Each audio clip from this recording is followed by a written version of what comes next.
Hey guys, thanks for joining me for an episode of Learn to Play Games. My name is Lance, and today we're going to take a look at Guildmaster. This is a brand new game on Kickstarter. It is by Good Game Productions. It is a 2 to 4 player game that takes roughly an hour to 2 hours to play, and it is a competitive game, so each player is working against the other players to get the most points to be the winner at the end of the game. So in the game itself, each player is a new head of a guild hall, and they are set with trying to make their place the absolute best it can be by hiring new adventurers, going on contracts, building up the hall, increasing and improving the hall through different means, and at the end of the game, the player that has the most fame will be the overall winner. So my opinions of this one so far, if you're into engine building games, if you like competitive games, I would highly recommend checking this one out. It has that fantasy setting that I enjoy, and the artwork that has gone into this game is really good. I love the different adventures and heroes and all those different things, and even the layout of the game is very smooth and intuitive. Once you get through a couple rounds, you'll understand how to play. There's not a lot of complexity to the rules, but there's plenty of choices and strategies that you can employ as the player to achieve your final goal of winning the game. So like I said, I would definitely recommend checking this one out. The production copy of this one is going to be amazing compared to the prototype that you guys are seeing. All those components are prototypes, so keep that in mind as you're watching the video. The production copy will be even better than this. So of course, these are just my opinions. I'd also love to hear your guys'. Let me know what you guys are thinking in the comments down below if this is one you're interested in. If you have any questions or anything like that, let me know in those comments below what you guys are thinking, or swing by the Kickstarter's page and drop them there. I'm sure the creators would love to hear from you guys as well. So like I said, this is definitely one I would recommend checking out though. I had a lot of fun working on this one for you guys, so let me know. And of course, if you like what I do, if you enjoy these videos, please consider that like button, subscribing to my channel.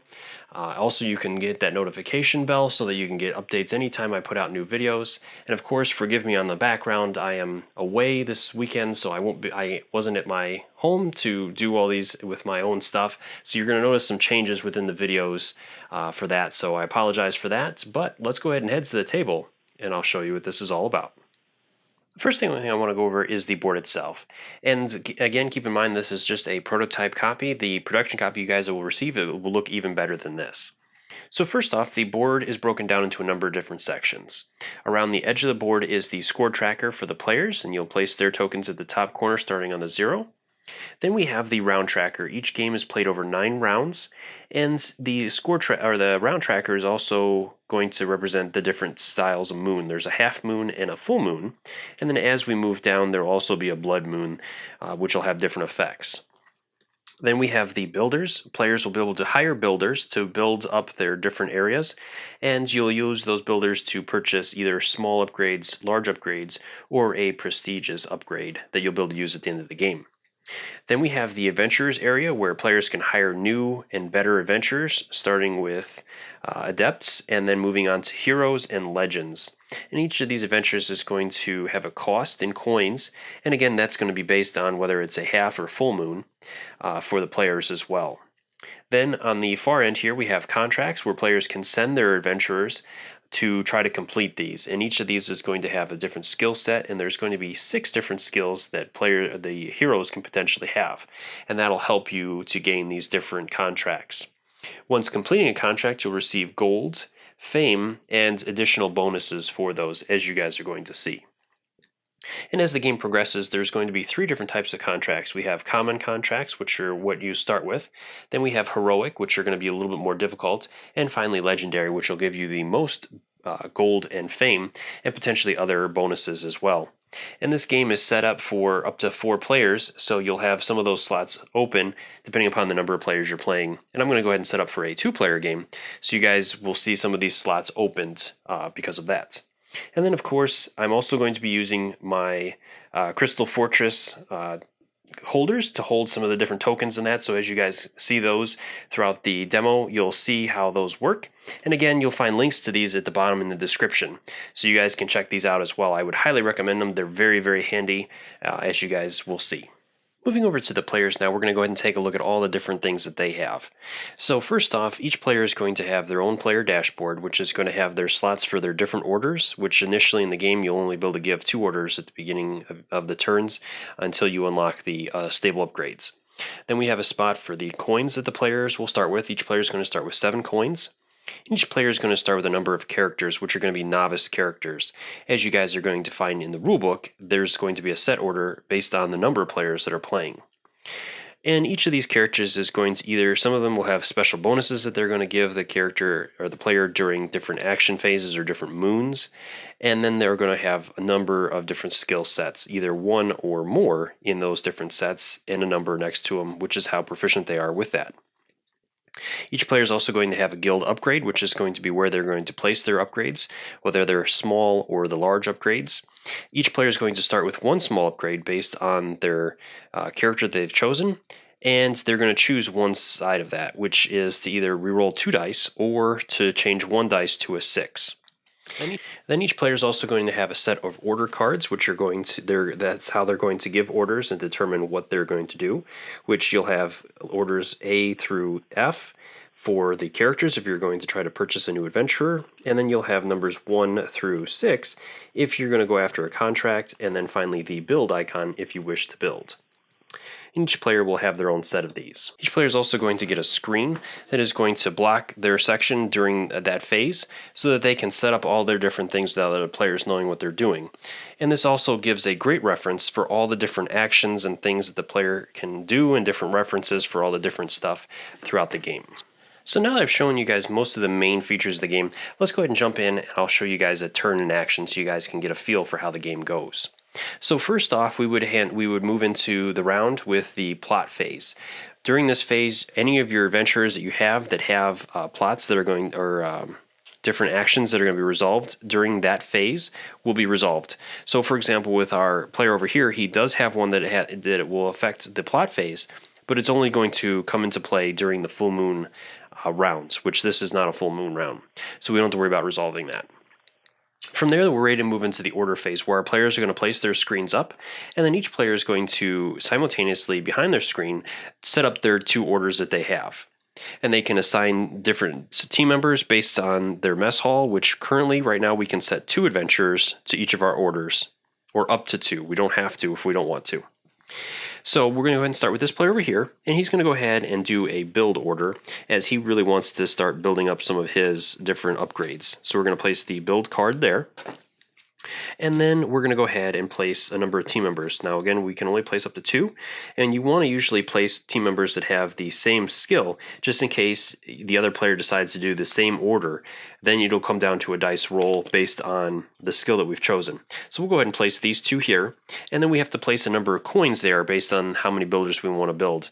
So we're going to go ahead and place all 7 coins, because we'll get the coins back that we don't use there for right now.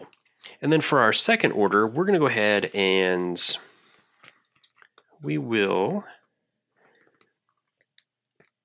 let's go ahead and try to complete a contract. So we're going to go ahead and choose contract number 4. So we'll place number 4 and these 2 guys there. All right, so then we'll move over to our first player to set up his board real quick. So with his board, he is also going to try to complete a contract. He's going to go after contract number 3, so we'll do that there. And then we'll use our other players to try to do a build action as well, so you guys can see how that works. So again, the player is going to choose a number of coins, so he's going to go ahead and do all his coin as well. So once both players are done and they say that they're completely done with their actions, then we're going to go ahead and take away the screens from the players. And at this point, then we would move into handling these orders, starting with the first order for each player. Then, based on the order, we're going to work our way down the track, handling build orders first, then adventure orders, and finally contracts. So with both of our players playing a build order, then it's going to come down to a dice roll based on the skill that our players have. So our one player has a skill of 3 in magic, and then our other player has 4, so they're going to get to roll 4 dice for theirs. So it's the player that has the highest roll, so we'll roll. So we have 7 for one and 9 for the other. So our second player over here has won the roll, so he's going to get to do his build order first. So then he's going to buy a number of builders based on the coin that he has and what he's trying to build. So for our player, he wants to build 2 builders so that he can upgrade his stables. So his first builder is going to cost him 3 coin, so we'll drop 3 coin back in the bank and slide that up. And his second builder will also cost 3 coins, so we'll spend that. And now he has 2 builders that he can use to build, and the build icons are in the bottom here. So to build the stables, it's going to cost him 2 builders, so he'll go ahead and do that and upgrade that. And then we'd head over to the other player to choose if they want to do that as well. And at this point, they can choose just to wander and try to get some gold and fame if they want to, or they can try to build as well. So they're going to go ahead and do that anyways. They're going to go ahead and build. So their first build action is going to cost them 4 gold. So they're going to get 1 builder for that. And then their second action would actually cost them 4 as well, but they do not have the coin for that. They only have 3 left, so they can only do 1 builder. So they could either upgrade the mess hall, or they could choose one of the other small upgrades. So they're going to go ahead and just take the mess hall. So the one other thing I forgot to do is that each player is going to get a number of fame points based on their upgrades. So our player over here is going to get 2. So he'll be at 2. Our first player got 3 for that one, so he's going to get 3 there. And then we're ready to move on to the second action, which is contracts for both players again. So then we'd again handle that in order. So our first player here has the number 3 contract, so he's going to go first, and he's going to roll a number of dice based on the combined skill of both of his heroes that he's sent, or both of his characters for this particular one. So he's going to get to roll 4 dice, and he's looking to beat or to equal or beat 9 on there. All right, so then he also has this, which lets him re-roll 2 dice. So he'll go ahead and do that. Not that we really needed it, because we have 10 overall there. So we have completed that quest, or the contract. So this is going to give us a number of things. It's going to give us a number of coins, so we'll get 2. It's also going to give us 3 fame for completing it, so we'll go up 3. And it's going to give us this bonus, which is going to happen right away. So it's going to let us take 1 coin from another guild. So we'll take that last coin that player has, and then we'll place this off to the side as a completed quest. So that is it for our player over there. So then we'll move over to our last player to try to do theirs. So he chose to go after this one here, and he only is going to get 3 dice based on that skill. So let's go ahead and roll. And he got it, no problem. So with this one, he's going to get 3 coins. He's also going to get 2 fame. So we're at tied again. And then for this, he says you get to, when replacing a contract, you may discard this contract, draw 2 contracts. You're going to look at both and choose one to place and the other to discard. So that was the other thing I forgot to do with them.